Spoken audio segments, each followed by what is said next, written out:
Hey everyone, and welcome to the channel. So today we're going to take a look at the all-new 2025 BMW X3. This is the M50 xDrive. It's finished off in Brooklyn Gray Metallic. MSRP is just over $72,000.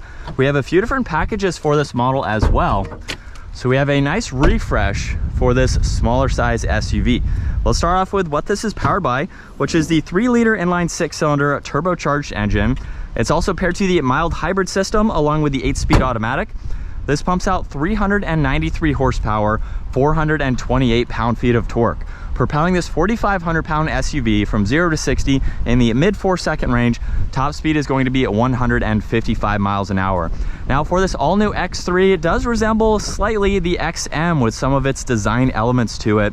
Much different than the previous model, of course. Now for this kidney grille, this also has the illuminating light, which is neat to see. There's a forward-facing camera, grille shutters as well, all the parking sensors. There's a dark housing for these LED headlights, which looks nice. There's also more inlets down below, more parking sensors, and then this edge, or these lines in the hood, are different from the previous model. So again, resembling that XM with some of those elements. Now as we work our way to the side, this has a really nice set of two-tone wheels along with the red M Sport brakes. There's the power folding side mirrors with the camera and the turn signal, finished off in gloss black, which matches the rest of the window trim. It's also on the roof racks. There's a full moonroof up top. And then really nice lines in the lower section. There's the flush mounted design for the door handles there. And then in back, the integrated spoiler is stretched just a little bit more than the previous model. There's the integrated third brake light, the wiper blade, LEDs for the taillights. There's a backup camera with all these sensors, even a quad tip dual exhaust with more gloss black. Now you can also opt for the towing package to tow right around 4,800 pounds with this. And then you also have the ability to use remote start. So you can use the key fob for that. You can also use the key fob or the button up underneath to open up that lift gate. Now being the X3, it still has a good bit of space. It's a little bit more on the smaller side, but you have a lot of cargo space. You have a net, a 12 volt. There's a couple hooks to place some items. You can also lift up the entire floor where you have a little bit of hidden storage to place some items. You have this cover here, and you can also fold down the back seats if you need that much more interior space. And then you have two controls up top, so you can close the liftgate or you can lock the vehicle as well. Now as we work our way to the back, you do have to unlock it from the front. There are some settings that you can adjust where you can unlock it just from the door handle. There's no sensor on the back there. Now for the door panel, it has very nice leather with all the blue stitching. There's also this trim accent that surrounds your release handle, a little bit of storage down below. This model also has an upgraded set of seats. So it features the Alcantara, the 3 different colors stitched into the inserts. The rest of that is leather, of course. Really nice to see that option. Now behind the front seats, you can actually place tablets there. You have the storage nets, you have some vents. You also get heated rear seats, as well as all of your temperature adjustments that you can go through with that digital screen there. There's USB-Cs underneath that. And then as far as headroom goes, I have a few inches above my head at 5'10", so it's actually pretty spacious. In the back, you get the armrests and cup holders, and then you'll notice you even get more Alcantara on the headrest there, which is nice. As we work our way up front, the door panel is very similar. However, up front, you get this illuminated trim piece surrounding the release handle. There's also memory seats, lock and unlock, a fan adjustment.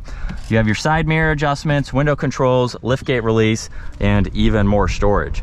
And then we have the automatic front seats with all of the Alcantara, all of the stitching. There's one manual adjustment for the leg support there. And then as we hop in, we have a brand new design for the steering wheel. So it's the flat bottom look. We have the stripe up top, massive paddle shifters on both sides. And if we start this up, we have cruise control on the left side. Right side, you get volume, you have a shortcut to music, Bluetooth and voice commands, and then you can also go through the rest of this information. So if we scroll over to content, you have quite a lot that you can go through, just depending on what you would like to see, how you're driving for the day. And then you can also go into your layout. You have 3 different adjustments for that. And the last one is for the head-up display.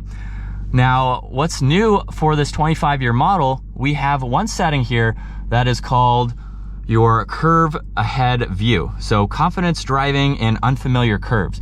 So I'm assuming if you're on some back roads, it will tell you when a sharp turn is coming up, so that way you are better prepared. Now on this left side, you have one air vent adjustment.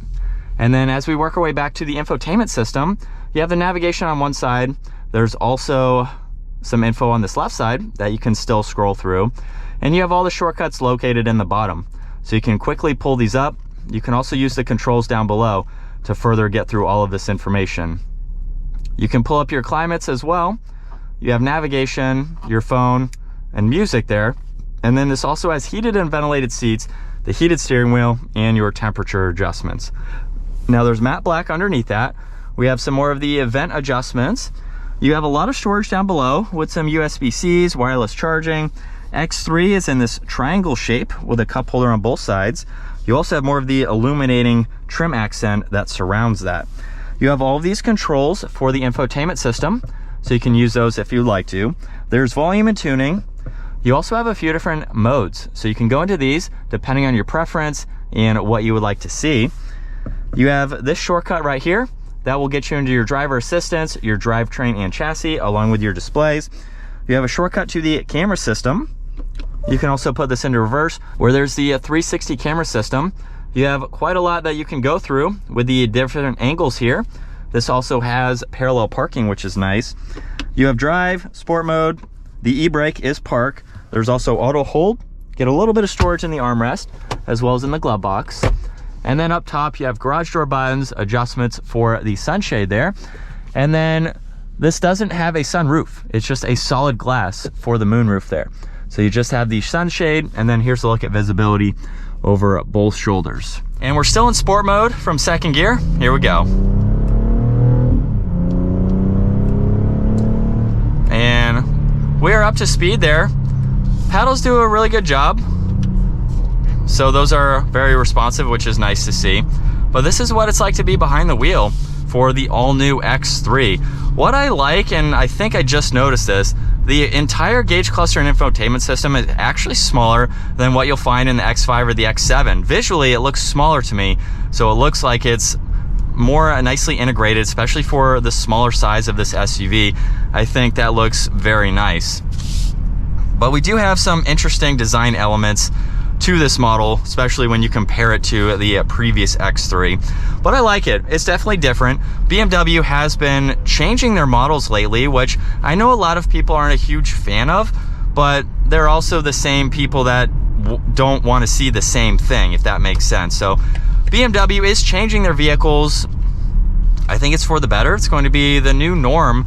So you're going to see a lot of them around. It's going to be something that it's just going to be part of the BMW lineup. So the changes are coming, and these seats are also really comfortable as well. I like the upgraded seats that this model has with the Alcantara, which is a nice touch. But this would make for a great daily driver, just with its compact size, with how luxury feeling it is to drive, and all of the creature comforts that you have to make this a great daily. I love the X5 that my wife has. She can drive that every day, and it just gives you a really nice feel from a luxury brand. But that is going to wrap it up for the all-new 2025 BMW X3. Once again, huge shout out to Hendrick BMW Charlotte for providing this SUV for me today. Take a look at their website, give this video a huge thumbs up, and consider smashing that subscribe button so you guys don't miss out on our daily uploads. And I will see you all in the next video.